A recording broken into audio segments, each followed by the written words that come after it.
കഴിഞ്ഞ ദിവസം കരാറിന് ഇസ്രായേൽ മന്ത്രിസഭ അംഗീകാരം നൽകിയെന്ന് പ്രധാനമന്ത്രി ബെഞ്ചമിൻ നെതന്യാഹു പ്രഖ്യാപിച്ചതിനു പിന്നാലെയാണ് ഇസ്രായേൽ സമയം ഉച്ചയ്ക്ക് 12 മണി മുതൽ വെടിനിർത്തൽ നിലവിൽ വന്നത്. 24 മണിക്കൂറിനുള്ളിൽ എല്ലാ ആക്രമണങ്ങളും നിർത്താനുള്ള കരാറിന് രാവിലെയാണ് മന്ത്രിസഭ അംഗീകാരം നൽകിയത്. അതുമുതൽ 72 മണിക്കൂറിനുള്ളിൽ ഹമാസ് ബന്ദികളാക്കിയ ഇസ്രായേൽക്കാരെയും തുടർന്ന് ഇസ്രായേൽ ജയിലിലുള്ള പാലസ്തീൻകാരെയും മോചിപ്പിക്കണമെന്നാണ് കരാർ വ്യവസ്ഥ ചെയ്യുന്നത്. വെടിനിർത്തൽ നിരീക്ഷിക്കാൻ അറബ് രാജ്യങ്ങളിൽ നിന്നുള്ള 200 സൈനികരെ ഗാസയിൽ നിയോഗിക്കും.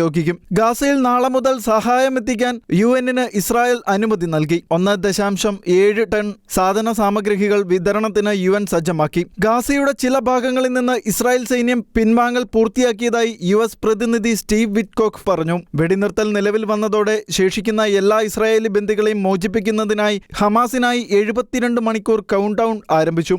48 ബന്ദികൾ ഇപ്പോഴും ഗാസയിലുണ്ടെന്ന് ഇസ്രായേൽ ഉദ്യോഗസ്ഥർ പറയുന്നു. അതിൽ 20 പേർ ജീവിച്ചിരിപ്പുണ്ടെന്ന് കരുതപ്പെടുന്നു. പ്രാദേശിക സമയം തിങ്കളാഴ്ച ഉച്ചയോടെ ഹമാസ് ശേഷിക്കുന്ന എല്ലാ ബന്ദികളെയും മോചിപ്പിക്കുമെന്ന് ഒരു ഇസ്രായേലി ഉദ്യോഗസ്ഥൻ മാധ്യമങ്ങളോട് പറഞ്ഞു. കൂടാതെ ഇസ്രായേൽ ഹമാസ് വെടിനിർത്തൽ കരാർ ഒപ്പിടൽ ചടങ്ങ് നാളെ ഈജിപ്തിൽ വെച്ച് നടക്കും. US പ്രസിഡന്റ് ഡൊണാൾഡ് ട്രംപ് ചടങ്ങിൽ പങ്കെടുക്കുമെന്നാണ് വിവരം. മുൻ US സ്റ്റേറ്റ് സെക്രട്ടറിമാരായ ഹിലരി ക്ലിന്റണും കൊണ്ടലിസ റൈസും മിഡിൽ ഈസ്റ്റ് സമാധാന കരാറിലെത്തുന്നതിൽ ട്രംപ് ഭരണകൂടം നേടി വിജയത്തെ പ്രശംസിക്കുകയും ചെയ്തു.